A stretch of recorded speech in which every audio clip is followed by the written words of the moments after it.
Olá pessoal, meu nome é Daniel Hurtado Dias. Eu estou aqui para apresentar para vocês o meu trabalho projeto de TCC1, no qual se trata de um equipamento para alerta iminente de cabeça d'água, orientado pelo professor Dr. Luiz Cândido Tomazelli. A motivação desse trabalho surgiu da morte de 3 jovens em meu grupo escoteiro, Alexandre Coppe, Daniela Ribeiro e Marcelo Jassen, que em março de 1991, no Vale da Lua, na Chapada dos Veadeiros, eles faleceram depois que uma cabeça d'água chegou no local de acampamento enquanto eles tomavam banho, perto da hora de ir embora do acampamento, né? Eles estavam para embarcar no ônibus. E essa história marca bastante a gente quando vai organizar uma atividade com jovens que envolve a segurança deles, em ficar sempre com essa atenção justamente desse evento acontecer novamente, de uma cabeça d'água. Mas não só para atividades escoteiras, muito pelo contrário, para qualquer atividade de ecoturismo, nas proximidades de um rio, vocês ficam sujeitos a um acidente desse. Né?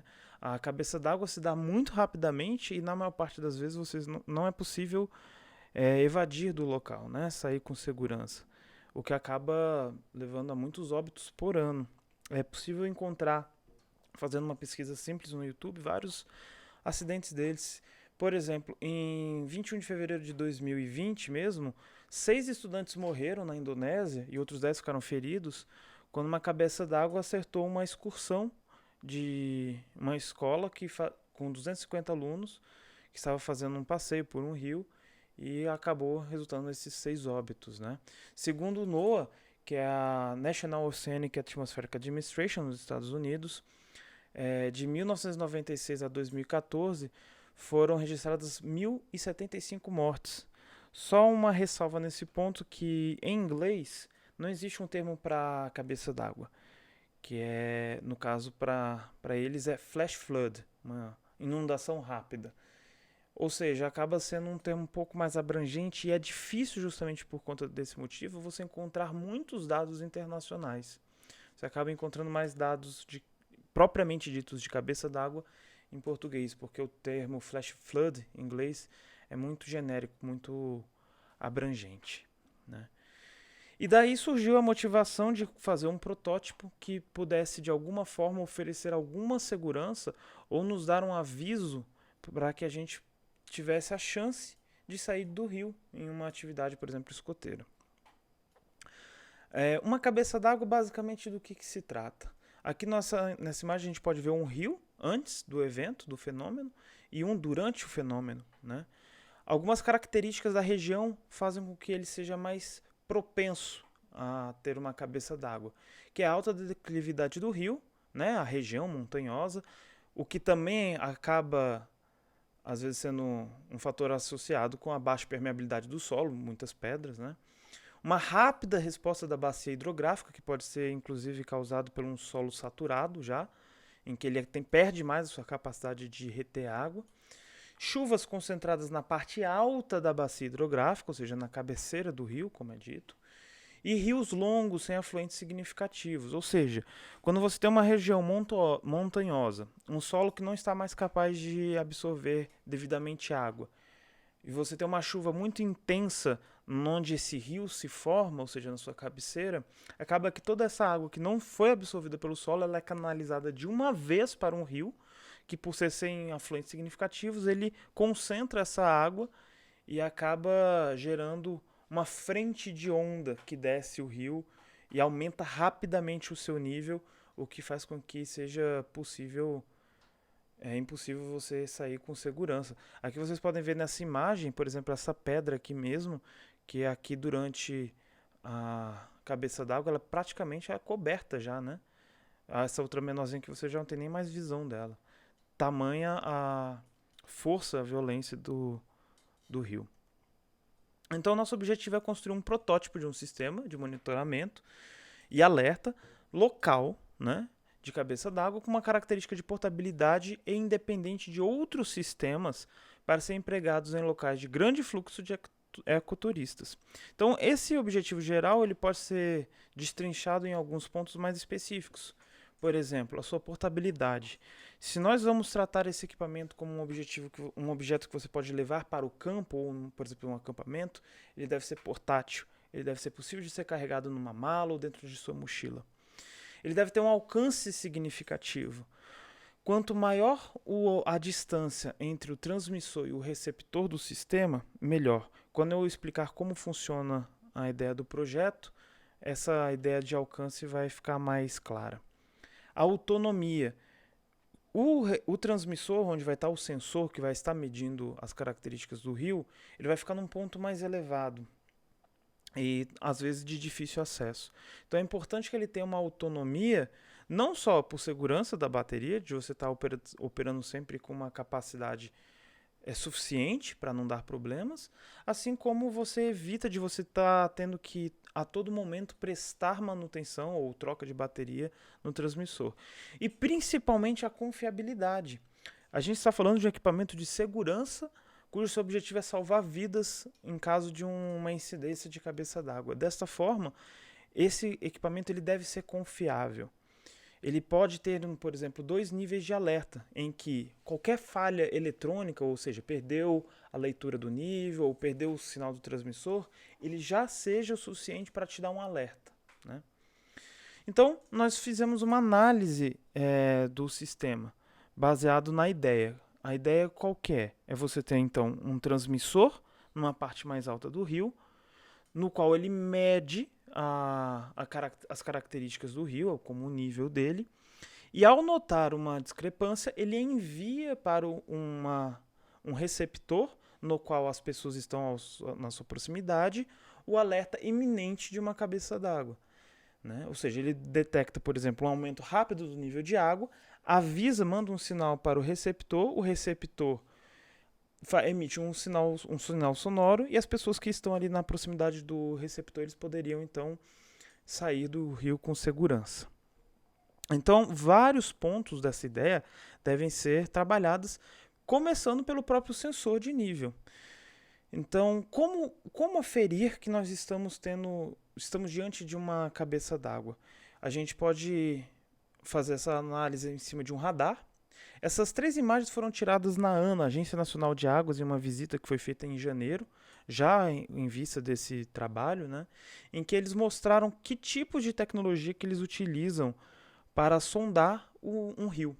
Então, dessas tecnologias é o radar, mas a dificuldade com ele é que ele precisa estar numa estrutura extremamente fixa. Ele funciona através de ultrassom, no qual ele envia ondas para a superfície do rio, que refletem e ele calcula a altura, né, do nível de água através do cálculo do sonar. E ele é meio complicado para se utilizar nesse trabalho, justamente pela estrutura. Qualquer movimento que você tenha na base do radar, o sonar, ele pode acusar como um erro, né? Ele é muito caro, muito suscetível a problemas se não bem instalado também. A não ser que você utilize um sonar mais simples, né? Desses modulares, mas aí você já não vai ter tanta confiabilidade do seu equipamento. Outra tecnologia em que eles utilizam é o borbulhador. Ele emite bolhas de ar, né, através de uma mangueira, e ele mede a pressão necessária que você precisa exercer sobre essa mangueira com ar comprimido para que você expulse uma bolha. Então, ao calcular essa força, ele consegue te dizer qual é a pressão que você tem na coluna d'água acima e dessa forma ele te diz o nível. É um equipamento muito caro, muito pesado, o que também não se torna viável para esse projeto. E por fim, o sensor de pressão, que ele contém um cristal piezoelétrico, que ele pode ser colocado dentro do rio e ele vai ficar medindo qual é a pressão que você tem ali, né? Ele vai alterar a corrente que ele passa, né? Ele vai ser alimentado por 24 volts, por exemplo, e ele altera a corrente de acordo com a pressão que ele está submetido. E por esses fatores, por ele ser simples, portátil, você pode ver ali pelo tamanho de uma mão, né? Ele é mais fácil de ser utilizado numa situação desse e por isso foi escolhido para esse projeto. Tendo em vista que ele altera a corrente, a gente vai precisar então de um módulo conversor de tensão por corrente para que o nosso MCU possa ler a variação de tensão e não de corrente, né? Como entrada. Então a gente escolheu esse módulo que é o HW685, que você vai ter uma entrada de 4 a 20 mA, que é a mesma em que o sensor de nível funciona, e ele te fornece uma saída que você pode ajustar, né, pelas configurações do módulo. No caso, foi escolhida de 0 a 5 volts. Então, conforme você tem a variação na pressão no sensor, ele vai gerar uma diferenciação na corrente, que vai ser traduzida para uma variação de tensão aqui na porta de sinal, que então é possível ser lida pelo MCU. O transceptor em si, algumas opções foram estudadas, como rádio AM/FM, rede de telefonia celular, um rádio comunicador já produzido ou o LoRa. O rádio AM/FM eles foram limitados pelas frequências e pelo seu grande consumo de energia. Tendo em vista que um dos objetivos é ele ser econômico em termo energético, o rádio AM e o FM eles não se tornaram viáveis.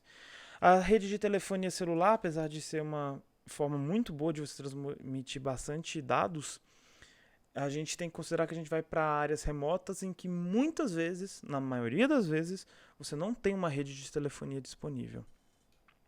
O rádio comunicador ele seria uma alternativa interessante, que ele poderia ser utilizado através da sua porta analógica, apesar que também existem rádios comunicadores digitais, e feita a comunicação entre dois rádios, o que poderia reduzir o custo do equipamento total, em que você não precisaria ter propriamente dito, um radiotransmissor.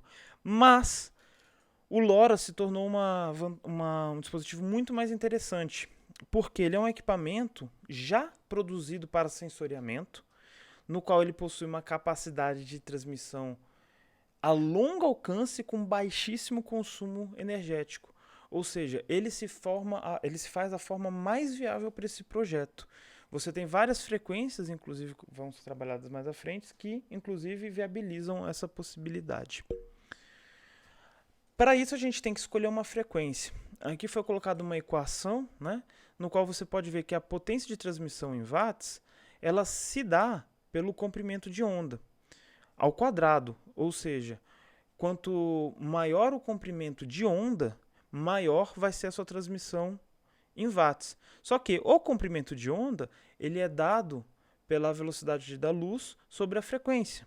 Então, quanto menor a frequência, maior será o comprimento de onda, que por sua vez maior vai ser a potência de transmissão.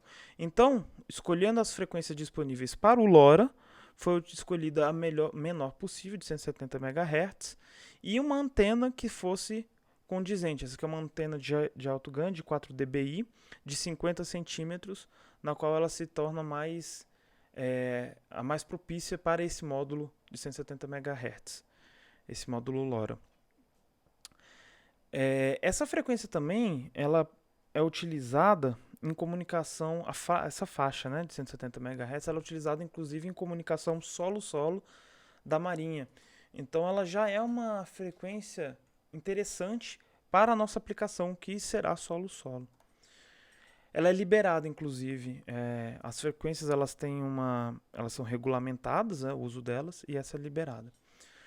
Alguns acessórios eles podem ser aplicados para melhorar o equipamento futuramente, né? Como um módulo GPS para você localizar o equipamento e um monitor para ele te dar acesso às informações por exemplo, você pode por aqui verificar no seu receptor, onde você está, qual a informação da leitura que você tem do transdutor de nível, assim como a qualidade de sinal e por aí vai, várias aplicações. O MCU seria o nosso processador, nossa unidade computacional, né? No qual estaria o nosso programa, que estaria rodando tudo isso. Aqui eu citei algumas funções em que o MCU, tanto do receptor quanto do transmissor, deveriam ter, né? Por exemplo, o receptor ele precisa solicitar o nível de bateria do transmissor, solicitar a posição de GPS dele, solicitar o nível do rio, né? Ele deve configurar um módulo LoRa, porque ele precisa de uma configuração pelo MCU. Ele também vai ser responsável por emitir os alertas sonoros, exibir os dados no seu monitor, né, e solicitar um sinal sonoro para localizar. Ou seja, se você precisar achar o seu transmissor, através do receptor você pode pedir para que o seu transmissor emita um sinal sonoro. E o transmissor ele deve verificar a variação do nível, ficar medindo constantemente, medir e enviar o sinal da bateria, como de GPS, e o nível do rio. Ele deve configurar também o módulo LoRa e o módulo GPS. Esse é capaz de emitir esse sinal sonoro para localizar e monitorar a movimentação do transmissor via GPS. Ou seja, se por algum motivo o transmissor for removido do lugar, ele pode já ser acusar como uma falha de conexão para o receptor, né? Como fonte foi escolhida a célula 18650, que ela é muito utilizada em notebooks, equipamentos, furadeiras elétricas, parafusadeiras. Então ela é uma célula de alta capacidade, relativamente barata e que pode ser utilizada em série para você ter e paralelo para você ter diferentes capacidades e tensões para se adequar melhor ao projeto, o qual eu vou falar mais à frente. Então esse aqui é o projeto do transmissor, né, no qual a gente pode fazer uma associação dessas baterias, dessas células, até ter 18,8 volts, né, no qual seria regulado para 5 volts, 9 volts e 24 volts.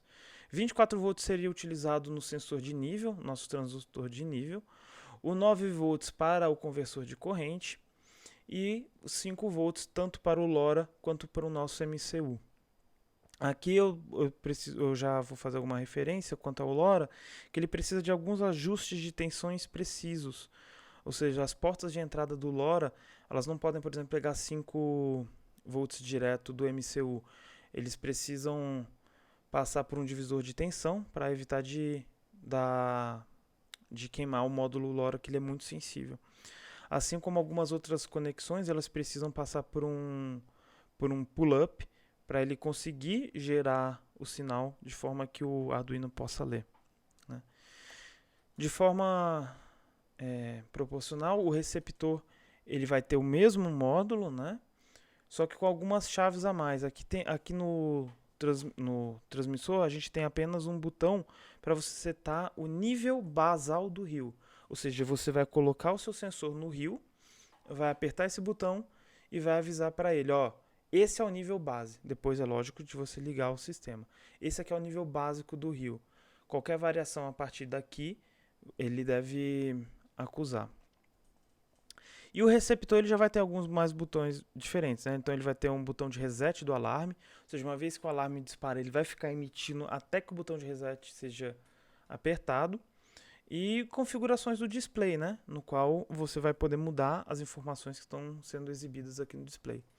Além disso, ele vai ter um speaker para fazer alguns avisos sonoros menores, né? Dentro da própria configuração, né? E ele pode ser utilizado como um aviso de segundo nível, assim como ele vai ter também um alarme, né, que vai ser controlado já por um relé com uma tensão maior, que funcione para você conseguir alcançar uma maior quantidade de pessoas, né?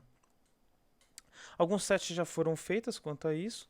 Aqui nós temos uns testes que foram feitos com um transdutor de nível, no qual foi possível ter a variação de corrente, e já com o transdutor aqui, o conversor de corrente para tensão, e assim como já foram feitos testes com o módulo LoRa, esse aqui é o módulo LoRa, né, controlado por 2 Arduinos, 2 antenas, e já foi possível transmitir uma mensagem, apesar de não se conseguir ainda muita confiabilidade nessas mensagens.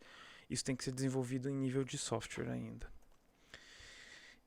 Em resumo, em conclusão, a gente pode notar que o projeto ele é promissor, ele se parece muito viável, é uma ideia simples de execução, não tão pragmática, é complicado, mesmo porque muitas análises devem ser feitas em estudo de campo. Por exemplo, a transmissão, ela deve ser feita